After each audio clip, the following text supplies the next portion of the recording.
राष्ट्रीय महामार्ग 60चा पुणे नाशिक महामार्ग भाग, जो पूर्वी राष्ट्रीय महामार्ग 50 होता.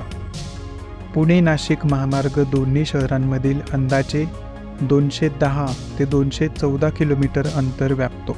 हा केवळ एक वाहतूक मार्ग नाही, तर महाराष्ट्राच्या औद्योगिक, सांस्कृतिक, कृषी आणि पर्यटन क्षेत्रासाठी एक जीवनरेखा आहे.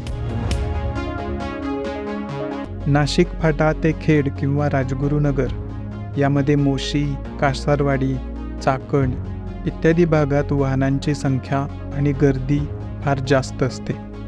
नाशिक फाटा ते खेडपर्यंत सुमारे 29 ते 30 किलोमीटर अंतरावर महामार्गाच्या काही भागात 8 लेनचा एलिव्हेटेड कॉरिडॉर बांधण्याची योजना आहे. यामध्ये सध्याच्या रस्त्याचे 4 किंवा 6 लेन, सर्व्हिस रोड, रॅम्प इत्यादींचे अपग्रेडेशन समाविष्ट असेल.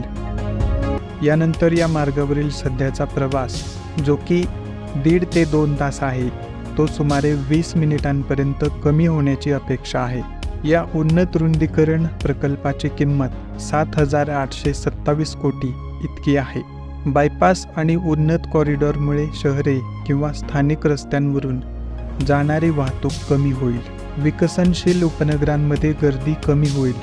विशेषतः चाकण, भोसरी इत्यादींसाठी चांगली कनेक्टिव्हिटी कॉरिडॉरवरील लॉजिस्टिक्स, उद्योग, रिअल इस्टेटमध्ये मदत करेल.